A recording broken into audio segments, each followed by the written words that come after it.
आज EV kit लगवाइए, 4 साल में गाड़ी कंडम हो जाएगी। उसके बाद क्या करोगे? इंश्योरेंस भी क्लेम नहीं हो पाएगा। हीट या डीप डिस्चार्ज हो गई तो सारा पैसा बर्बाद। नमस्कार दोस्तों, स्वागत है मेरे YouTube चैनल पर एक नए वीडियो के साथ। जिस प्रकार से पेट्रोल और डीजल के रेट लगातार बढ़ रहे हैं, उसको देखते हुए हमें नए अल्टरनेटिव फ्यूल्स की ज़रूरत पड़ने लगी है, जिसमें से कि बहुत अच्छा एक अल्टरनेटिव है ईवी व्हीकल। अगर ईवी व्हीकल को खरीदने की बात करें दोस्तों तो काफ़ी ज़्यादा महंगा हो जाता है।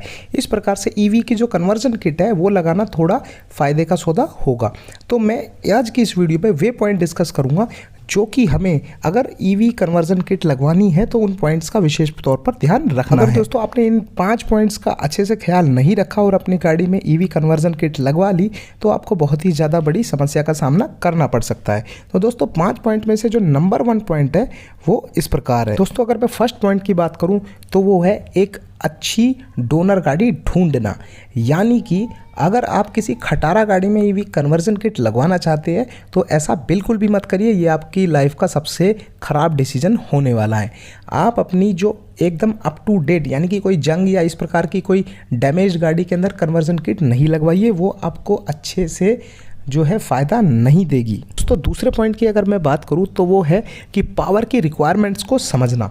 दोस्तों अलग अलग जो ईवी कन्वर्जन किट आती है वो अलग अलग जो बैटरी पैक के साथ आती है। तो अगर आपकी पावर की रिक्वायरमेंट आप नहीं समझ रहे हैं, यानी कि आपको कितनी कैपेसिटी का बैटरी पैक चाहिए, तो वो आपकी समस्या हो सकती है। अगर आप थोड़ी कम बैटरी पावर का जो यानी कि कम किलोवाट आवर की बैटरी सेटअप लगवा लेते हैं और बाद में हो सकता है 1 या 2 साल के बाद वो आपकी रिक्वायरमेंट को फुलफिल ना कर पाए, तो इस चीज़ का आपको विशेष ध्यान रखना है। तो जितनी रेंज जो कंपनी की तरफ से बताई गई है उसमें से वो 70% ही रेंज निकाल कर देगी, चाहे कितनी भी अच्छी आप कन्वर्जन किट लगवा लीजिए, क्योंकि बहुत सारे फैक्टर्स डिपेंड करते हैं। आप मान के चलिए जितना कंपनी क्लेम करती है उसका 70% ही रेंज वो निकाल कर देगी। तो आपको इस चीज़ का विशेष ध्यान रखना है। दोस्तों मैं बात करता हूँ थर्ड पॉइंट की, जो कि बहुत ही ज़्यादा इंपॉर्टेंट होने वाला है। वो है दोस्तों बैटरी की प्लेसमेंट। जैसा कि आपको पता होगा कि बैटरी पैक जो है किसी भी गाड़ी का सबसे ज़्यादा हैवी यानी कि भारी हिस्सा होता है, तो उसकी प्लेसमेंट ऐसी होनी चाहिए जिसका सेंटर ऑफ ग्रेविटी बीच में हो और नियर टू ग्राउंड हो, यानी कि ग्राउंड के जितना नज़दीक हो उतना अच्छा है और गाड़ी के बीचों बीच हो उतना ज़्यादा अच्छा है। बाकी थोड़ा बहुत शिफ्ट कर सकते हैं, लेकिन ऐसा नहीं कि बिल्कुल ही आप उसको छत पे लगवा दें बैटरी पैक को, या उसको बिल्कुल ही डिग्गी में रखवा दें या बिल्कुल ही फ्रंट में लगवा दें। आपकी गाड़ी की हैंडलिंग में वो काफ़ी हद तक प्रभाव डालेगी और नेगेटिव प्रभाव डालेगी। तो आपको इस चीज़ का विशेष ध्यान रखना होगा। दोस्तों नेक्स्ट पॉइंट है, वो भी बहुत ज़्यादा महत्वपूर्ण होने वाला है, वो है ओवर हीटिंग के बारे में।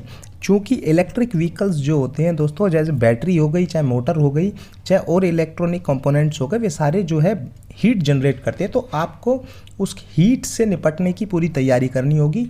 मैं ऐसा बोलना चाह रहा हूँ कि कुछ लोग ऐसा करते हैं कि जितने भी जो हवा जाने की जगहें होती हैं उनको सबको मॉडिफिकेशन करके बंद करा देते हैं। ऐसा आपको नहीं करना है।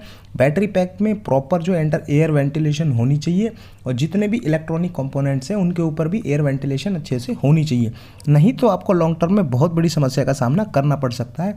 और जो लिथियम आयन बैटरी पैक होता है वो बहुत ही ज़्यादा हीट सेंसिटिव होता है। अगर उसमें कहीं भी पंचर या डैमेज हो जाता है तो बहुत बड़ी एक्सीडेंट का कारण वो बन सकता है। मैं आखिरी पॉइंट जो कि बहुत ही ज़्यादा महत्वपूर्ण है वो सिर्फ और सिर्फ है सेफ्टी।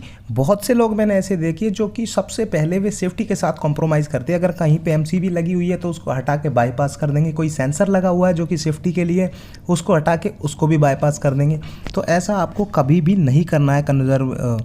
ईवी जो कन्वर्ट किट जो होती है उसके साथ ऐसा बिल्कुल भी नहीं करना है, क्योंकि अगर कोई भी घटना हो जाती है यानी कि कोई भी दुर्घटना हो जाती है तो खामियाजा सिर्फ आपको ही भुगतना पड़ेगा।